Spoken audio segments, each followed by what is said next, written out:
Hello and welcome to HomeTech. HomeTech is a podcast dedicated to discovering new and emerging technologies for the home.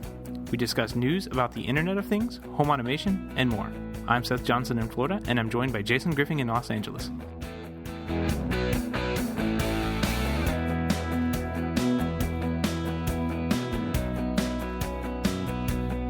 Welcome to another episode of HomeTech. Thank you so much for joining us. Seth, how are you? I'm doing better. Doing better, yes. You are battling quite a nasty chest cold over there. Yeah. This is one of the first days that I'm actually out of bed, and the show must go on. So I'm here to record HomeTech with you. Most definitely. Well, hey, I appreciate it, and hopefully the people in the audience appreciate you muscling through it here for our sake. No worries. We had a great interview with Chris Breen of Macworld coming up in the latter part of the episode. And I didn't want to miss that. Chris is a nice guy, and it was a really good interview, I thought. Yeah, it was really great to have Chris on. You know, usually we have guests on who come straight from the smart home space or the home automation space. And Chris is a senior editor at Macworld, and obviously, as such, he's coming at this from a different angle. So it was cool to talk HomeKit with him, talk Apple in general, and kind of get his take on the market at large and what Apple is up to. No, definitely. It's pretty fun discussion, I thought. Yeah, and we've got a couple of news stories we want to touch on before we jump into that. But before we even get into the news, I just wanted to send a quick shout out. And I'm going to apologize that I'm probably going to butcher this name. It's an iTunes name, Galileo. And Galileo left us a super nice review on iTunes recently, and wanted to thank him for that. Hope you're listening. And just encourage others as well, if you're enjoying the show.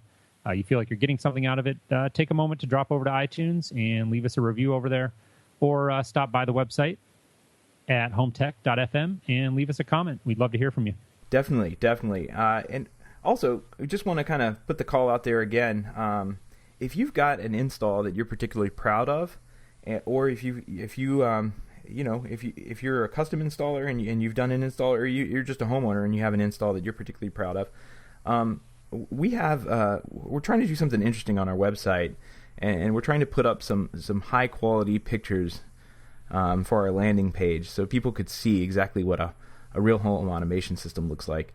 And the guys over at #LiveInstall on Twitter have done a great job of sending us some, and I just wanted to put the shout out there again and the call again to see if we can get a couple more images in, so we can go ahead and make that gallery happen.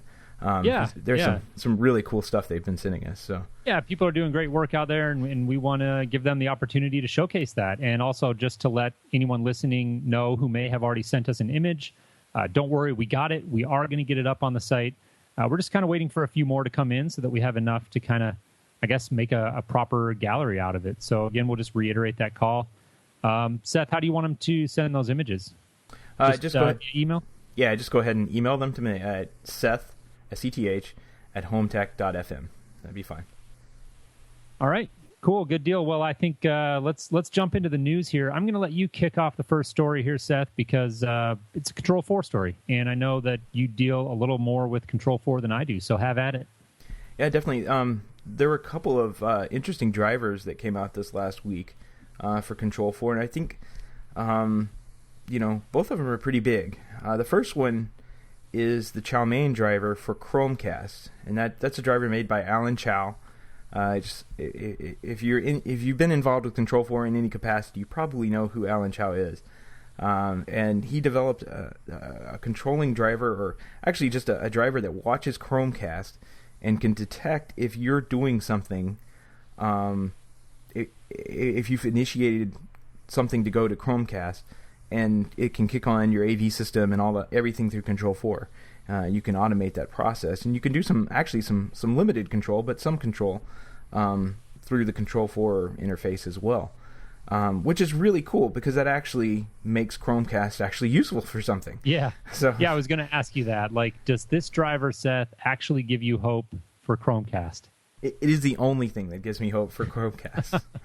So, I definitely, if I was a Control 4 dealer, I would definitely check that out because while Chromecast doesn't really do much for us, I think it does a whole lot more now because having this, you can stream from any iOS, any computer, any Chrome browser. It just, the way it works is a little more ubiquitous than AirPlay.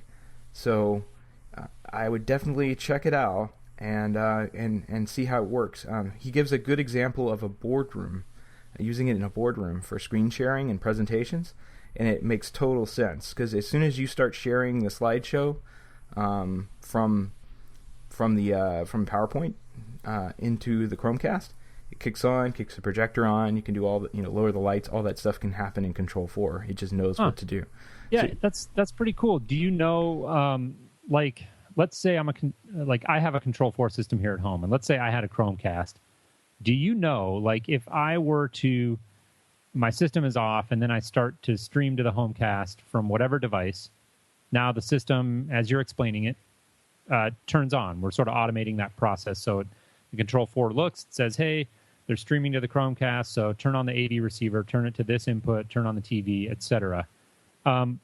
What happens then, when you stop streaming to Chromecast, I wonder? Does it know to turn off at that point? It might sound like a small thing, but I'm curious if you'd given that any thought, or maybe no. Yeah, no, he's got a feature in there that'll turn the room off when you go back to the home screen of the Chromecast, which is the home screen on Chromecast is kind of the default view. If it's not doing anything, I think it displays some images, some wildlife images or something from Google. So when that pops up, I think maybe there's a delay or something that takes a couple minutes, or whatever you set it for. I'm not sure, but I know that it can automatically turn off the room as well.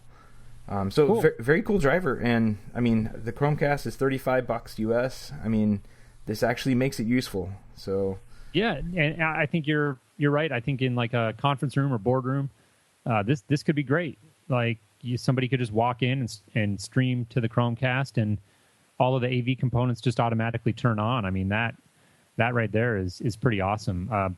For residential applications, maybe people listening who have a Control 4 system at home, I don't know. In residential, I'm not sure how useful it is. It's kind of cool. Chromecast is $35, and if you got a Control 4 system and maybe you program it yourself or have your integrator come out and add it, it could be a nice little feature to add to your system. Definitely. Yeah, it was interesting that he took that on, because it's not something that I think anybody else would have done. He's a smart guy over there at Chow Mein Drivers. So yeah, shout out to Alan. He's making a lot of drivers lately. So. Alan's been killing it lately. Yeah, absolutely. And just wanted to touch on another Control 4 driver that came out this week for the Honeywell Lyric. Now that's the Nest-like thermostat. Made by Honeywell. You remember that? We talked about it a little bit. Yeah, I feel like you could just describe that thermostat as, the one that looks like the Nest. Well, exactly. It looks like the Nest, but isn't the Nest. Exactly. So there's another company that called House Logics that came out with a driver for this Honeywell Lyric, and I think that's pretty huge, because I think as Control 4 dealers, we've been kind of waiting on the Nest integration. And this kind of gives us an option that isn't Nest, but may get us a little bit more leeway until the Control 4 integration is finally completed. Yeah, and I don't know if you actually mentioned this leading into the story, but this is sort of a backdoor integration, right? This isn't an open API that they're tying in with, as I understand it. It's actually something that they're doing through, for lack of a better word, like a hack. I guess. I really can't figure it out, because I know that Honeywell announced that they would have an API, but you can still go to that website to sign up for information on it. So I don't think they've released an API. So it's kind of interesting that maybe they figured out how to communicate to this thermostat, and that's the way they're going to run with it. Yeah, and it's one of those things that we've talked about plenty of times before. When you get integrations like that aren't really sanctioned by both parties, it's cool. I mean, it's not a big deal, but it's just one of those things. It would be preferable in my opinion, if they were actually working with the Honeywell API.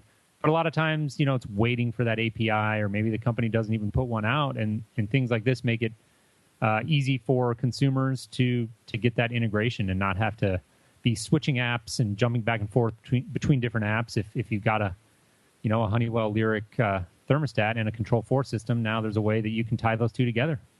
Yeah, definitely. I mean, this might work for other Honeywell thermostats. I'm not sure, or maybe that they're planning on to do it. It's yeah, that's a good point. Yeah, it's interesting to note that House Logic is the company that had the Nest driver over like 2 years ago. I mean, they backdoor engineered the Nest driver, and I think Nest told them to please stop, and they stopped selling it. But I'm not particularly sure of how all that went down. But right, one day it was for sale, and the next day it's not. So it was kind of, I wonder what happened here. Sure, but yeah, they're not afraid to go out there and get stuff working, which is that's an integrator at heart right there. That's what we do. You got it. Well, the final story that I wanted to touch on, it looks like the home automation hub wars are continuing, and Lowe's is making another foray here with an expanded lineup of Iris products. So it looks like they've added 4 new products to the lineup for the Lowe's Iris hub, which we've, I believe, touched on in previous episodes, and actually looks like kind of a compelling offering. They've added Z-Wave garage door controller. Let's see here, a pet safe electronic smart door, sort of like a connected door for your pets. Kind of monitors when your pets are, coming and going. I'm not sure how useful that is on its own right, but it gives you the ability to set schedules for your pet door, which is kind of cool. Motorized window blind controller. They don't give a lot of information on that. And then Seth, I know something that you would find very useful, and it's an Orbit hose faucet water timer. Stop the podcast. I'm gonna have to go get this now. I mean, this is gonna save me so much money from overfilling the pool. I mean, that's what I've needed this whole time. I thought you would like that one. It's beautiful. It's beautiful. Thank you, Lowe's. Thank you, Lowe's. I really appreciate it. So all this is like Z-Wave? Like. The only one that specifically mentions in this story being Z-Wave is the garage door controller. The others actually don't specify. Interesting. Well, it'll be neat to see what these look like at Lowe's when they come out. I mean, that's something I would probably buy just so it would turn off the water, after 45 minutes of me filling up the pool, rather than 2.5 days like last time. Yeah, and these 4 products are only 4 more in addition to like 50 other products that are already integrated into this hub. So it's a pretty comprehensive system, and I know that Lowe's is dedicating floor space to this. I mean, they want to push it. They're putting end caps out there, and they seem to be serious about this space. So they're making another play here, and we'll see. It's for whatever reason the Iris isn't like a hub that you hear quite as much about. I feel like we've been hearing a ton about smart things lately, and the Wink hub that just made its way into Home Depot, and this one has been a little bit more quiet, but maybe that'll start changing. Yeah, with that water hose timer, I mean, game changer. Yeah, I'm sold. So, very cool, very cool. I get all right. That and a crock pot. Done. Oh, then you're all set. That's all the technology that you're going to need right there. Exactly, yeah. House is automated. Yep. All right, man. Well, I think we should jump into our interview. We had, as you mentioned at the outset, we had Chris Breen on. Chris is the senior editor at Macworld. Had a great conversation with him about HomeKit, Apple's kind of larger strategies in the smart home space, and it was great to get his take on it. So with that said, we'll jump right into our interview with Chris. Chris Breen, welcome to the show. How are you? I'm well, thanks. Thanks very much for having me. Yeah, we really appreciate you taking the time to come on HomeTech.fm and join us. Yeah, I'm really thrilled to be here. Great. Well, this will be, I've been looking forward to this conversation. It will be a slightly different interview than most of our conversations. We typically bring on guests that work, directly in the smart home space. That's obviously our bread and butter here on the show. You're, of course, coming at this from a slightly different angle. Why don't you take a second to just sort of introduce yourself to our audience, maybe for people who aren't familiar with you, and maybe tell us what a day in the life of Chris Breen looks like. Okay. I'm a writer. I've been writing about Apple technology since the latter days of the Reagan administration. I've written for a number of publications. Currently, I work for Macworld magazine and website. I'm a senior editor there. My beats are multimedia. I'm a musician as well, so I cover that kind of stuff. I also do the tips and troubleshooting column called Mac 911. And I think the reason you invited me on here is a few weeks ago I did a piece about the Apple TV possibly being a component in Apple's new HomeKit proposition that they're going to be introducing with Yosemite, which is the next version of OS X, along with iOS 8. Yeah, that is correct. We had one of our listeners, and I have to apologize, David. I may butcher your last name here, but it was David Urquhart. And David was kind enough to stop by our website and leave us some nice feedback. And then during the course of that conversation, we exchanged a few emails with him, and he pointed me in the direction, Seth and I, in the direction of that particular episode, which you're referencing, episode 413, I believe, of the Macworld podcast. Right. And I was interested, as somebody who lives and breathes Apple, to have you on and kind of discuss not just the one particular facet of possibly an Apple TV acting as sort of the central brains of this operation, but also the larger implications of HomeKit, what it means for consumers and what it means for Apple moving forward. Right. So, let's just go ahead and jump into HomeKit.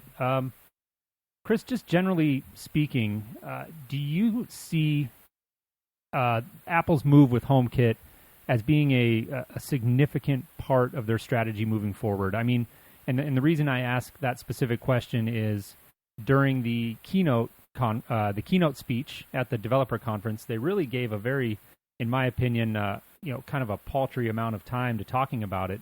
Do you think this is going to be something that Apple is significantly invested in moving forward? I think so. In terms of the amount of time they gave anything, there wasn't much because they announced so much stuff at WWDC this year that most things didn't get a ton of time. I think this is an area, in the past they've talked about the Apple TV as being a hobby, and they've moved beyond the hobby stage now. And what they really are interested in is obviously the living room and the entire home. And that was kind of the new thing they talked about this year, is that they're talking about being part of the Internet of Things, which is a phrase that makes me choke, but I have to say it every once in a while. You're not alone. Yeah, I'm sure. Yeah, same. Yeah, it sounds cheesy to me. But I mean, people know what you're talking about when you say it. My wife doesn't. Really? Well, she's learning now.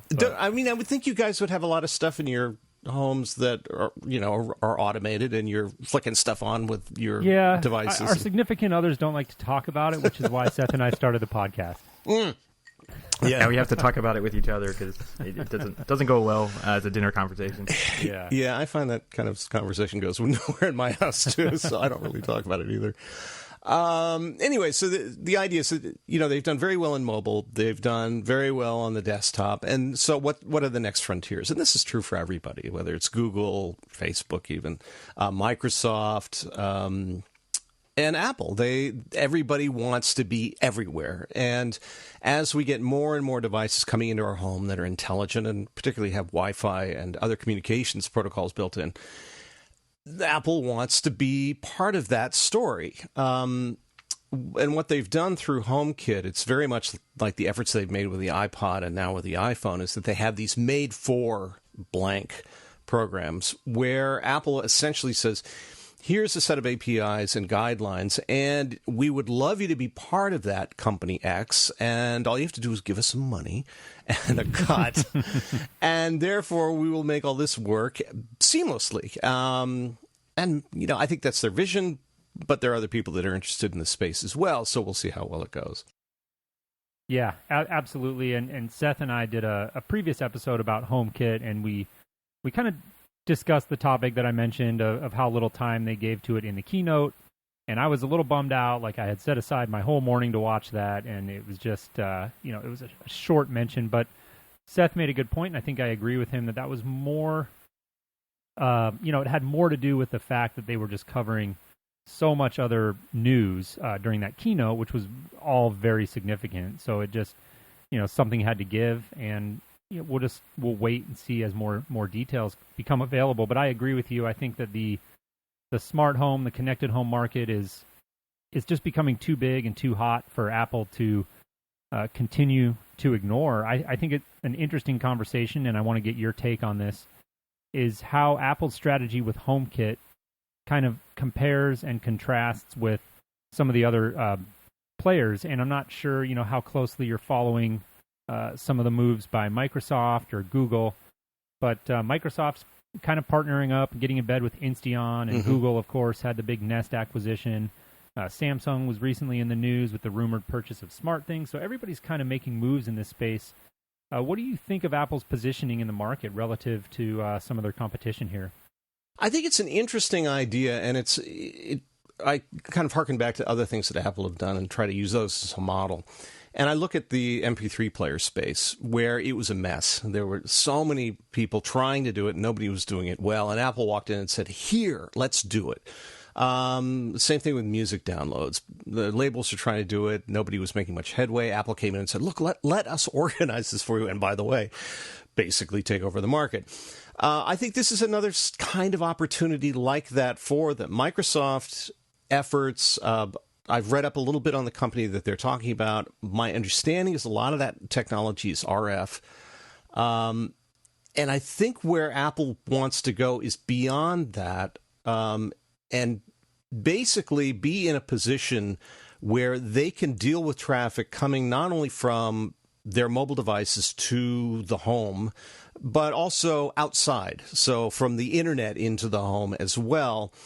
And sort of the basis of my talk and my piece was about how do you organize that in such a way that you don't have a bunch of your personal information going out to 25 different companies. Because I think that was the impetus for the piece, which is somebody asked me during WWDC, this all sounds great, but what about privacy? And do we want Google to know this? And do we want Honeywell to know that? And wouldn't it make more sense if there was one entity that controlled all your information, and then it was hashed, and then it was set off to one central repository? So I think maybe that's what Apple's angle is going to be, versus something like Google, where they have sort of this Nest protocol that talks to a bunch of different devices, but your devices are still talking to their maker, essentially. And that's an interesting... I was listening to you talk there. That's an interesting statement about privacy. I haven't really given that much thought, and I don't think that Jason and I have touched on that, because in our line of work, we're typically doing kind of a one-off solution. We're putting together nuts and bolts and hanging things on walls and that kind of thing, and there's really not a focus on privacy. Whereas where you're looking at these mass deployments with Apple, Google, Microsoft, Samsung, privacy really needs to be taken seriously, because if somebody hacks their system, you're looking at some major damage that could be done, or just right. Some general tomfoolery, for the lack of a better word. But that's a very good point on that. Apple's position on this, though, compared to Google with Nest, Samsung with now SmartThings, it just seems a little less hands-on. Like they don't have a hardware position like those companies do now. I'm just kind of curious what you think, if you think they'll move into that market, or they're like HomeKit just kind of sits on top of all that. Nest could do the MFI program, and so could Insteon, and so could SmartThings, and then all of that talks to HomeKit. So do you think Apple will have kind of their own branded home automation products in the future? That was sort of where the fantasy began, which is on a couple of points.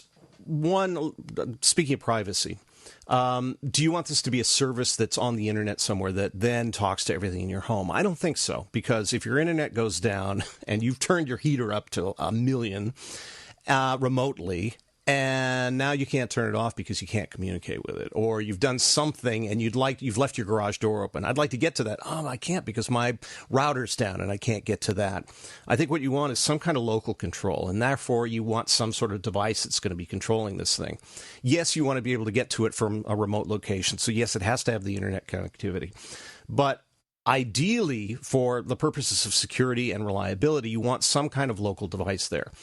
You also want that device to be on all the time. Now, if you look at Apple's position, you might say, oh, well, then you just leave your Mac on all the time, and therefore we can sell more Macs. Well, that's stupid because, one, not everybody owns a Mac. A lot of people don't own Macs, and so you don't want to have a PC or a Mac running all the time just to do this sort of stuff.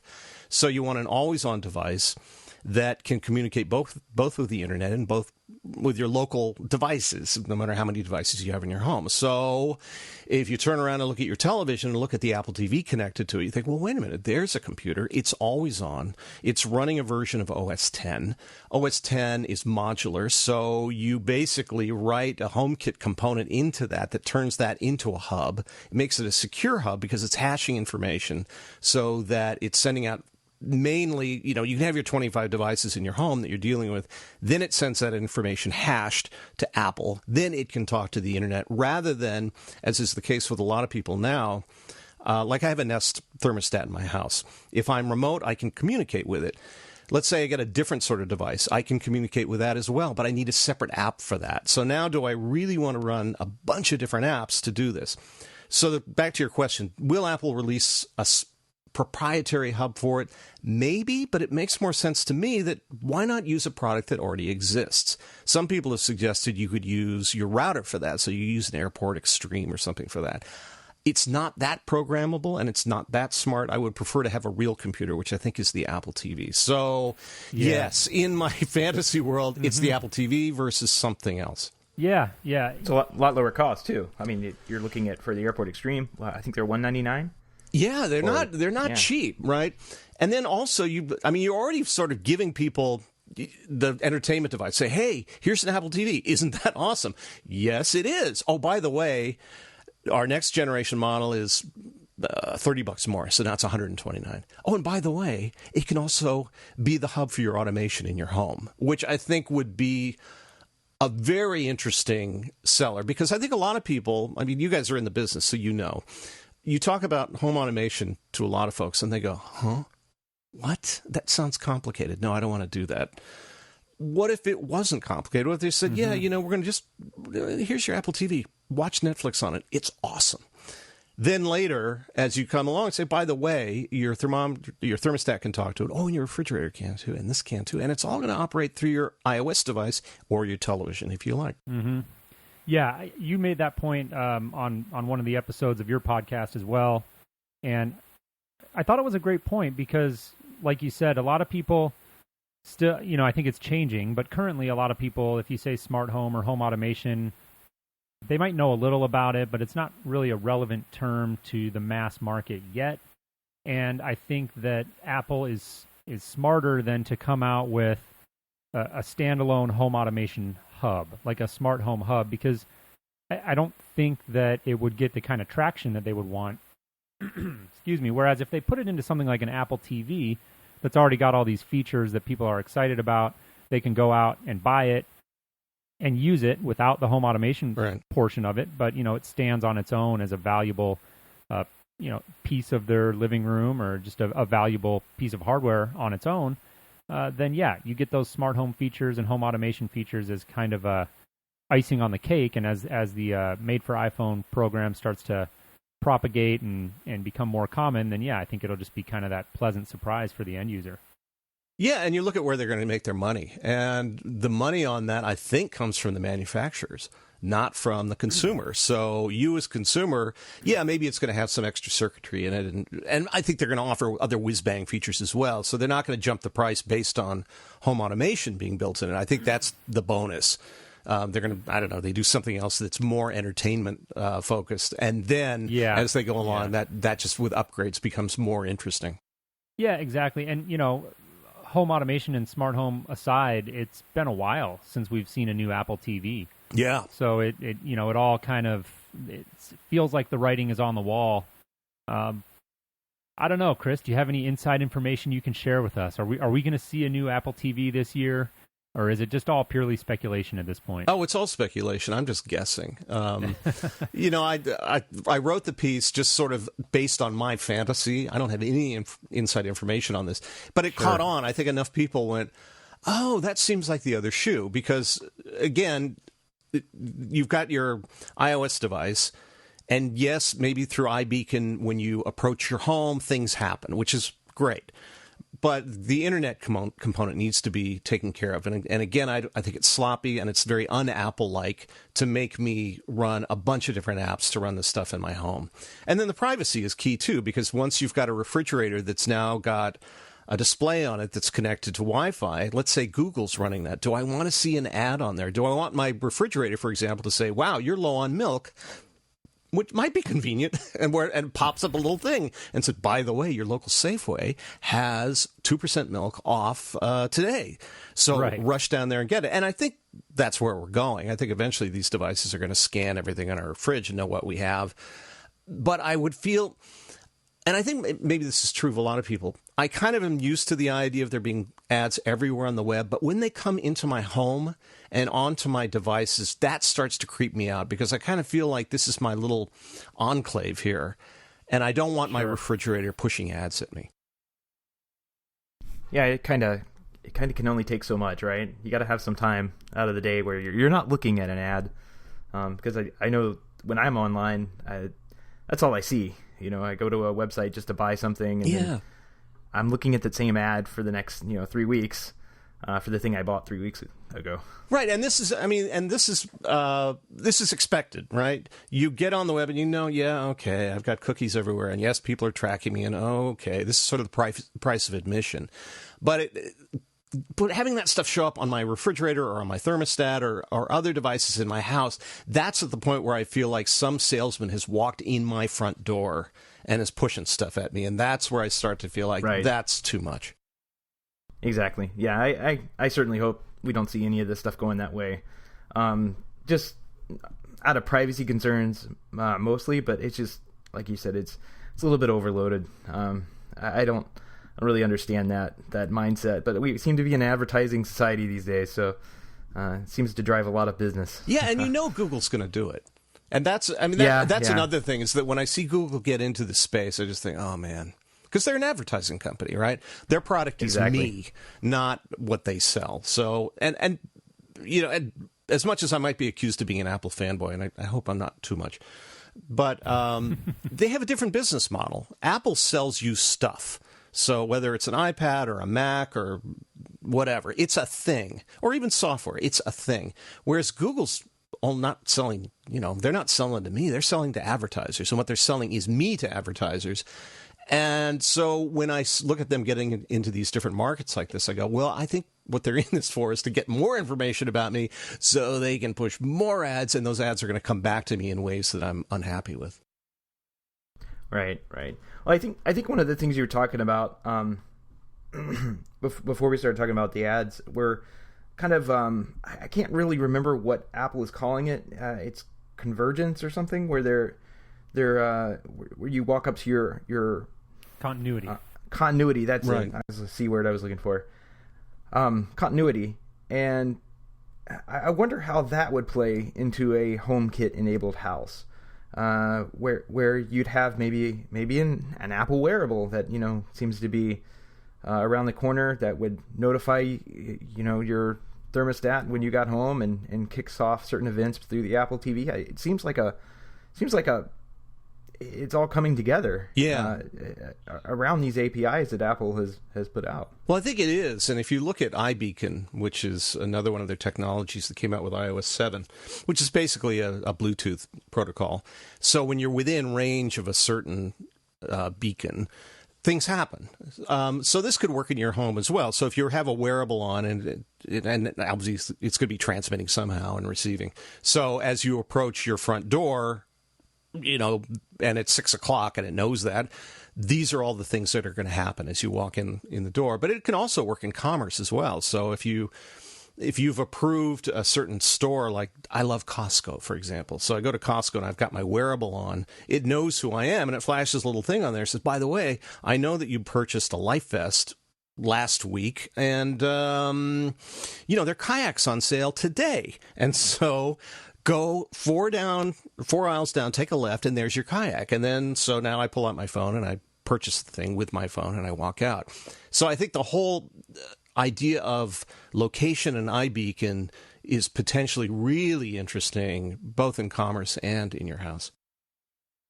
Yeah, definitely. I think iBeacons are a really interesting facet to this, and a lot of what you read when you follow iBeacons is about the commercial kind of and marketing applications of it. I do think that there could be some really interesting scenarios set up if all of this kind of converges. So if you have, let's say for instance, you had a HomeKit enabled Apple TV or whatever it ends up being. I think it will be something.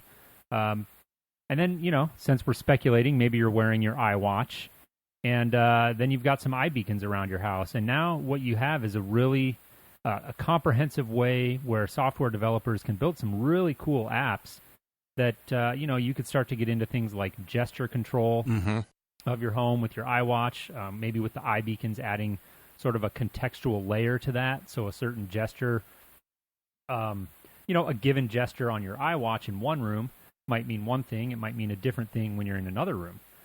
So that could all just get really, really cool. Now, have you been following? There has been some news breaking lately about Apple and some patent surfacing where it looks like they're building their own little iBeacon hardware. Have you been following that story at all? I've looked a little bit at the patent stuff, only because, it's interesting, but you have to always take their patents with a grain of salt, or anybody's, because everybody's trying to patent everything, sometime with the idea of just suing somebody else when they do it. But yeah, there's more and more interesting stuff coming out with wearables and this iBeacon stuff. And the other thing that we haven't talked about, but I think could be interesting, if your wearable can respond or understand in a way that Siri can, that gets very interesting as well.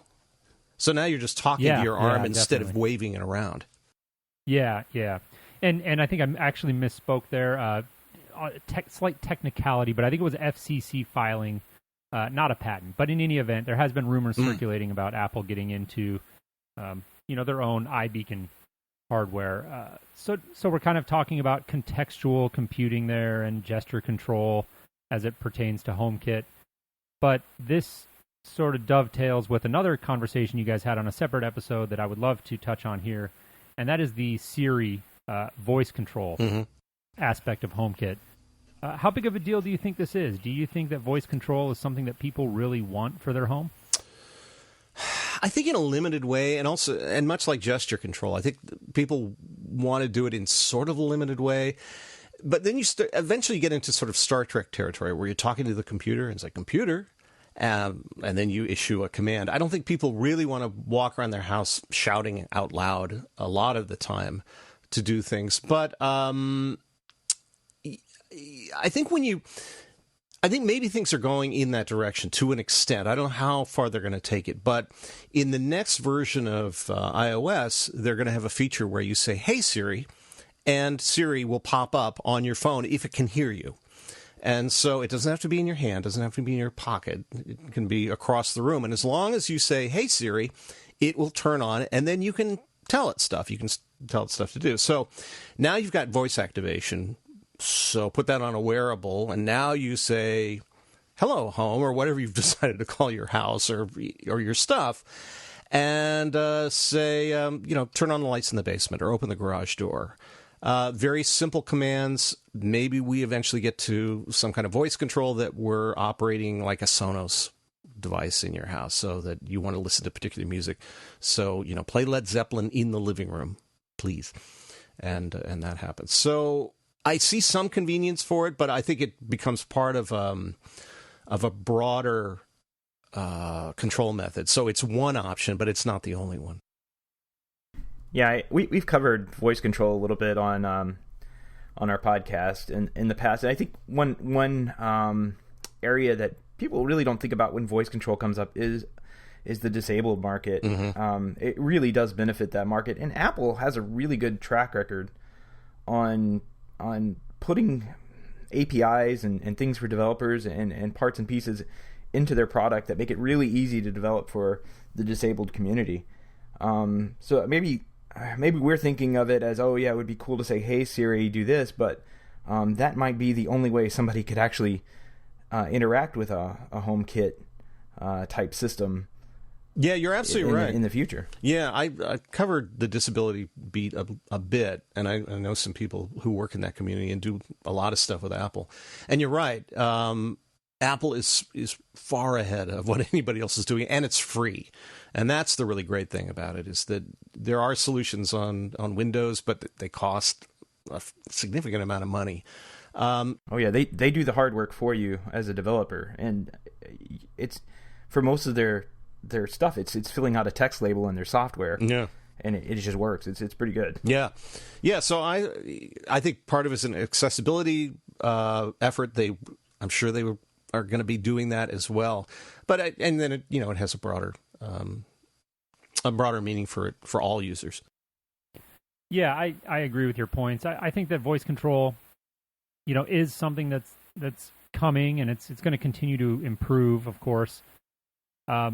I think it's great for the edge cases, just people with disabilities. It's fantastic for, obviously. And then there are those sort of peripheral kind of scenarios at home where, I think it may be handy, but I'm not totally sold on voice control for the home as even a primary or, in my opinion, even really a significant way in the manner that I would want to interact with my home.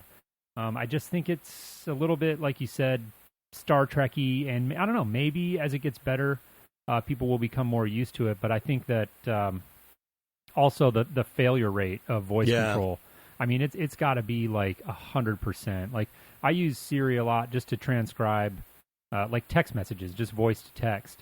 And it works really, when you put it in the grand scheme of things, remarkably well, right? Probably 95% of the time or more, it gets it right. But the only thing I focus on is that 5% where it gets it wrong. Yeah. And it's enough to just make you crazy. So I just, that's kind of my take on voice control. I don't see it being a huge application, but, maybe Apple will prove me wrong. Well, if you've ever been led to the wrong location in maps by telling Siri where you want to go and she sends you to the wrong place, or you find yourself shouting at your phone time and time and time again because Siri doesn't understand what you're saying, you're right. If this were even a primary or even a significant input method and it didn't work, it would look really bad for Apple. I mean, people just say, God, I'm shouting at my house and it's not doing what I want. Oh, the fireplace came on. Thank you so much. It's 90 degrees in here. Turn off the fireplace, Siri. What if you talk in your sleep? Oh, yeah. No, yeah, that's where you want to have the off hours. Like, don't respond to anything I say from 10 Do not disturb. 6, right? Yeah. Well, yeah, that's all real interesting. There's one sort of final aspect to this that I wanted to touch on and just sort of get your opinion on, Chris. Seth and I have talked on numerous occasions on our show about some of the differences between like the professionally installed home automation systems that he and I work with versus this proliferation of kind of, smart home in a box, inexpensive home automation hubs. And really, when it gets down to it, we feel like one of the last frontiers or the last big hurdles into real full home integration, like on the scale and kind of scope, I guess, of the way Seth and I are doing it, is control of audiovisual components. That can be a horrendously complicated task with all the different manufacturers of, given even one component like a Blu-ray, all the different manufacturers that are all using different codes, and it's just a complicated deal. Yeah. And I know from reading your blog that I believe you're an owner of a Harmony remote. Is that correct? Yeah. Yeah, so I was just curious, kind of maybe share with our listeners who are AV geeks kind of what your media room looks like. And do you think that, HomeKit is ever going to kind of go that direction? Is it ever going to really be that all-encompassing solution, or is this just sort of a different animal? Yeah, I used to be the guy that reviewed all the iOS apps and hardware dongles that you would use for remote control, and I probably looked at a couple of dozen other things, and there was not a single one that I stuck with because I just finally decided it's a terrible, terrible interface. I like the Harmony and I like hardware remotes for the reason that I know where the buttons are and they sit right under my fingers. And so if I'm going to turn down the volume, I don't have to take my face off looking at the TV. Instead, I can just mash the buttons because I know where they are by, feel. And I think having the tactile feedback makes a huge difference versus using a touchscreen where you really do have to sort of pull your attention away. And you've got this, if you're using an iPhone, for example, you don't have a huge control surface here, so it's kind of a small surface. And then if you're flipping from page to page to page, depending on the device that you're using, then that gets complicated. So I've seen people try to crack that nut using iOS devices and Android devices, and I just don't think the solution is there. I think for that kind of thing at this point, it's still something with real buttons on it. I know it sounds analog and square and clunky, but I keep coming back to that as being the way to do it. I think eventually, yes, you can do it through voice, or you can put it on your tablet and have it be menu driven. But a lot of times you really want to keep this as simple as possible. I've got the Blu-ray and I've got the Apple TV and the big TV and the receiver and a 5.1 sound, all the typical stuff that people have on their TVs, and a computer attached to it as well. And every time I do anything that's out of the ordinary, my family curses me because they can't watch TV. They say, yep. How can I? But I just want to watch TV. I say, oh, good. Well, all you have to do is press this activity button, and then and they just curse me. They go, no, we just want to turn on the TV and watch a show. Can we do that, please? For the love of God. Exactly. So somehow you have to make this easy enough so not only that we can use it, but everybody can use it. And for me, I finally, let me state this out loud, that my wife is incredibly smart. But when she gets to our AV system, she just throws the remote at me, angrily, and says, make this work. Put that show on now because I'm tired of screwing around with it. Yeah. I think that mirrors both of our houses too. And you guys are pros, right? So yeah. Yeah. Well, I mean, we've got to keep that. I think we both probably have universal type remotes. I have a Control 4 system in my house. As do I. Yeah. So it's as long as that thing's running, I'm okay. But the second it goes down, man, I'm in trouble. Yeah. But I want to agree with you on the tactile feedback you get from just hard buttons. I mean, that's a great point. I think a lot of people are missing. A touchscreen just makes a lousy channel surfing interface. It's not all that great for watching TV or doing 99% of the stuff that you want to do, because you have to stop looking at the TV. You have to adjust your eyes and focus down onto a screen that could be brighter than the TV screen you're watching, which kind of hurts your eyes. And then you have to find a button on there and hit the small touch target just right, and it may send the command, it may not, So I totally agree with you that it's got to it's going to have something that has to have some hard buttons that comes along with it. Maybe the Apple TV remote's going to liberate us all. We'll have to see, but and you're right, Yeah. and also it's keeping the database of devices up to date, and that's tough in a lot of cases. A lot of these things I'd look at, you'd come across an old device that didn't have the codes built in. So now you've got to train it, by pointing the remote at, which is ridiculous. Nobody ever wants to do that. So you either get a great repository of IR codes, and some of them do have access to it, but it costs something for them to get that. So some of them cheap out and try to, give you the, 1,000 best, most commonly used devices. But when you hit a device that isn't supported, that's when you kind of go into remote hell, and you wish you hadn't. Yeah, Seth and I are all too familiar with that, and that is the big challenge. And I think you hit the nail on the head, and that's why I think we'll continue to see HomeKit develop and other home automation hubs develop, and even new ones come to market that probably won't be touching the media room for quite some time, maybe ever. I don't know. Yeah. I'm holding out hope. I'm holding out hope that someday there will be that hub that I can go out and buy for a couple $100, and it'll just be able to control everything, including my media room. But only time will tell. So, and it may put you guys out of business. Yeah. I mean, and that's the scary thing, right? That is. Because you guys are the pros, right? And the ultimate goal of this is so that normal people like me and my wife and other people I know can do this and make you guys obsolete. I'm sorry. Yeah. Well, no, you make a great point. And actually, our audience is kind of divided. I mean, we have consumers who listen, but we also have a lot of people who do what we do. Yeah.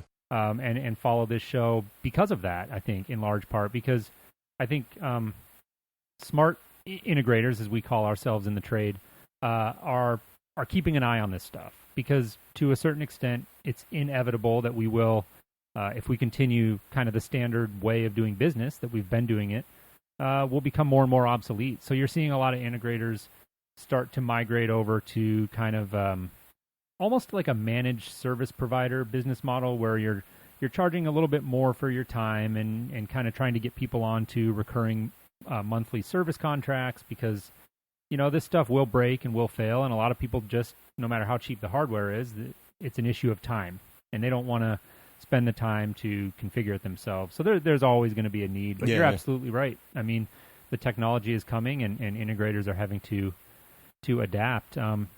But we're kind of running up against our time here, Chris. I wanted to thank you again for taking the time to come on and join us on Home Tech. And it was a great conversation. If any of our audience wanted to reach out to you and maybe ask you a question or just kind of see what you're up to, what would be the best way for them to do that? They can contact me through my Macworld address, which is cbreen, Breen, at Macworld.com. Great. And Seth, did you have anything you wanted to add? No, I want to thank Chris as well. Thanks for your time, and we really appreciate you coming on Home Tech. Sure, it was really great talking to you guys. All right, Chris, take care.